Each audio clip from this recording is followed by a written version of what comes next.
Dunia seni kembali dikejutkan dengan kasus terkini dari artis yang terjerat narkoba. Ya, musisi dari band Last Child, Virgon, ditangkap polisi karena mengkonsumsi narkotika jenis sabu bersama dengan teman perempuannya di sebuah indekos. Ya, kasus ini tentunya semakin menambah panjang daftar kelam dari selebritas yang terjerat penyalahgunaan narkoba.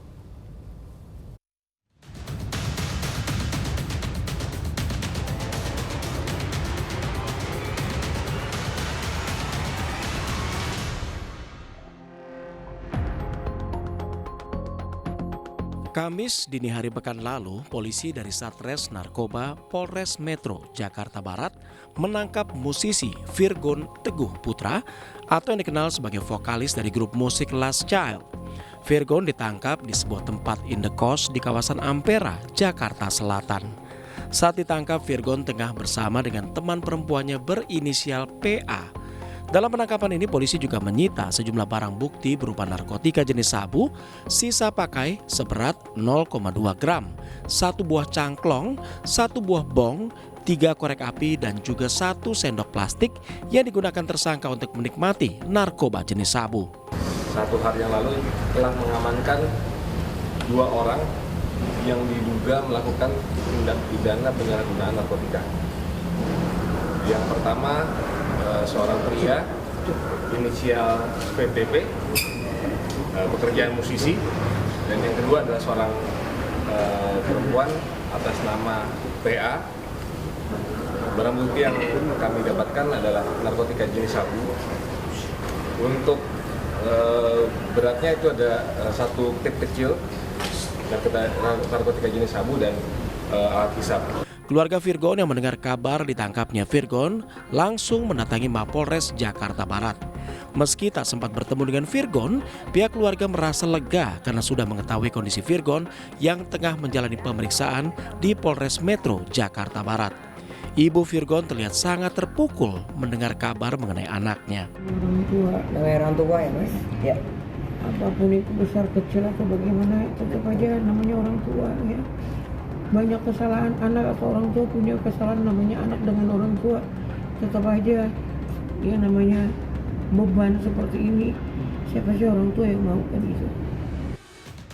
Jumat sore, Virgon menjalani tes kesehatan di ruang unit Dokkes Polres Jakarta Barat. Dengan tangan di borgol, Virgon bersama rekan wanitanya PA menjalani pemeriksaan kesehatan untuk memastikan kondisi kesehatan keduanya dalam keadaan baik selama proses pemeriksaan. Dan dari hasil tes urin baik terhadap Virgon maupun teman wanitanya, keduanya dinyatakan positif metafetamin atau sabu. Ya, untuk hasil tes kesehatan dari Bang Virgon hari ini dinyatakan sehat. Urinnya juga masih positif mengandung narkotika beserta dengan 1 rekannya.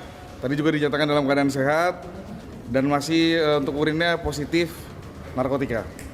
Setelah dilakukan tes kesehatan dan pemeriksaan terhadap Virgon dan teman wanitanya, Kapolres Metro Jakarta Barat, Kombes Polisi M. Syahdudi menyatakan bahwa penangkapan terhadap keduanya berdasarkan informasi dari masyarakat yang melaporkan adanya peredaran narkotika di wilayah Kecamatan Palmerah, Jakarta Barat.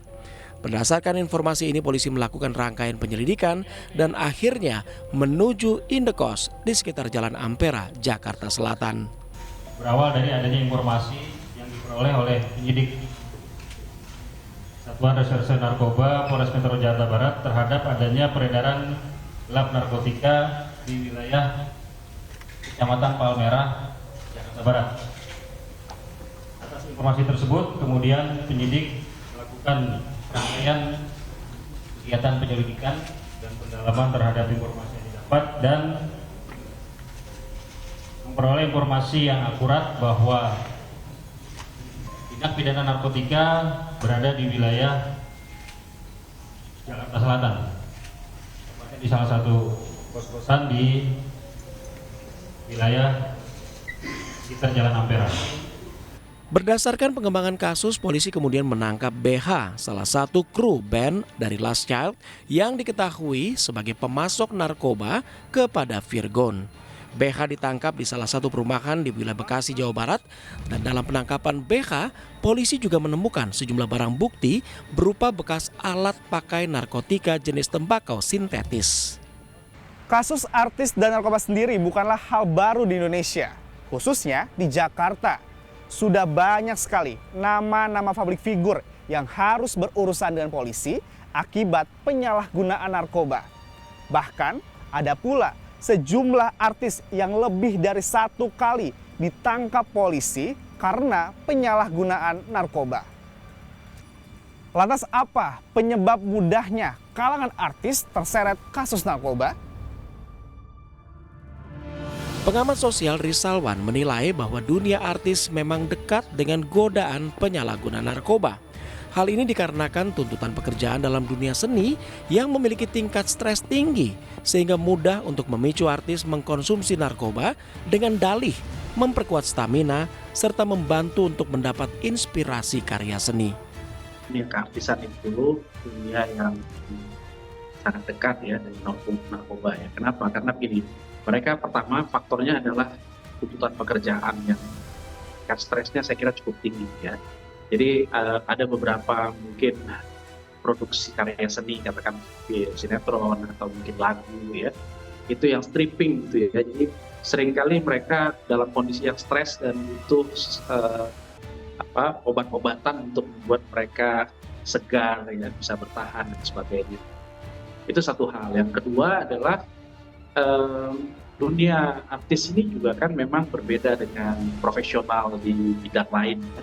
Yang jam kerjanya itu ya dari pagi sampai sore gitu. Sedangkan dunia artis mungkin mereka ada kegiatan di luar kegiatan utamanya sebagai artis ya, yang mereka tuh harus berinteraksi sosial satu sama lain ya, di kafe, di tempat makan ya, di night club gitu ya, sehingga mereka dekat sekali ya dengan hal seperti itu ya, mungkin dengan rokok, dengan narkotika, dengan alkohol dan sebagainya. Lebih lanjut, Rizalwan menilai bahwa penyalahgunaan narkoba juga tak lepas dari adanya prinsip ekonomi, supply and demand. Harga narkoba yang mahal tentunya tak mudah untuk diakses oleh masyarakat banyak. Karena itu pemasok narkoba kerap menyasar kalangan artis yang memiliki daya beli tinggi. Si pengedar-pengedar narkotika ini tentunya akan mencari pasar dalam tanda kutip ya, yang memang mudah untuk membeli ya, itu harus dipahami. Jadi tadi ini ketemu nih supply sama demand-nya ya, ada narkotika dengan nilai uang tertentu yang mungkin bagi masyarakat biasa ya, ngapain saya beli narkotika gitu, mahal gitu misalnya ya. Nah di sisi lain itu ada artis ya, oknum artis lah katakan begitu, yang membutuhkan ya narkotika tadi untuk mendongkrak atau mempertahankan produktivitas dia gitu. Sehingga ketemu supply dan demand-nya. Jadi bukan sekadar karena artisnya butuh, tapi karena memang pasar dari narkotika sendiri tersedia dan terbuka lebar di publik ini begitu. Pasar narkotika yang masih terbuka lebar di Indonesia tentunya membuat para pengedar narkoba terus berupaya untuk mencari celah dalam memasarkan barang haram mereka. Dan kalangan artis kerap menjadi sasaran mereka. Dan artis yang menjadi sasaran tidak hanya kaum pria, melainkan juga artis perempuan. Tahun 2018, aktris Jennifer Dunn ditangkap di kediamannya di kawasan Bangka, Jakarta Selatan karena mengkonsumsi narkoba jenis sabu. Sebelumnya tahun 2005 dan 2009, Jennifer Dunn juga pernah terjerat kasus narkoba. Setelah itu tahun 2019, pelawak Nunung yang terkenal dengan nama Nunung Sri Mulat ditangkap polisi di rumahnya di kawasan Tebet, Jakarta Selatan karena mengkonsumsi narkotika jenis sabu bersama dengan suaminya. Tahun 2020, model cantik Catherine Wilson ditangkap di kediamannya di Pangkalan Jati, Cinere atas dugaan penyalahgunaan narkoba jenis sabu. Namun kasus artis yang terjerat narkoba di Indonesia tetap didominasi oleh artis pria dan kasus terkini adalah tertangkapnya musisi Virgon. Sebelum kasus Virgon, publik juga sempat dikejutkan dengan penangkapan aktor Epy Kusnandar 9 Mei lalu. Epy ditangkap di warung miliknya di kawasan apartemen Kalibata City, Jakarta Selatan. Epy ditangkap karena mengkonsumsi narkoba jenis ganja. Tahun 2017 lalu, aktor Tora Sudiro juga menghebohkan publik karena ditangkap polisi terkait ketergantungannya pada narkotika jenis Dumolit. September 2021, penyanyi Ridho Roma yang juga putra dari penyanyi legendaris Rhoma Irama ditangkap polisi atas penyalahgunaan narkoba jenis sabu. Bahkan Ridho Roma sudah 2 kali terjerat kasus narkoba setelah pertama kali tahun 2017 lalu juga ditangkap karena mengkonsumsi narkoba jenis sabu. Selain Ridho Roma, artis yang juga pernah tersandung kasus narkoba lebih dari sekali adalah Rio Rayvan. Terakhir kali Rio Rayvan ditangkap polisi karena kasus narkoba jenis sabu April 2024 di kediamannya di Jatinegara, Jakarta Timur. Dan penangkapan Rio Rayvan adalah yang kelima kalinya. Ada pula Gary Ishak yang 2 kali ditangkap karena mengkonsumsi kasus narkotika jenis sabu di tahun 2007 dan 2022. Selain itu, aktor Ahmad Johnny juga tersandung kasus narkoba lebih dari 1 kali. Ahmad Johnny 3 kali ditangkap polisi atas kasus narkoba. Pertama kali Juli tahun 2017 dengan barang bukti berupa ganja, dan 2 kali ditangkap di tahun 2023, yaitu di bulan Maret karena kasus ganja dan bulan Desember karena kasus sabu. Padahal saat ditangkap Maret 2023, Ahmad Johnny dijatuhi hukuman 7 bulan penjara dan menjalani rehabilitasi.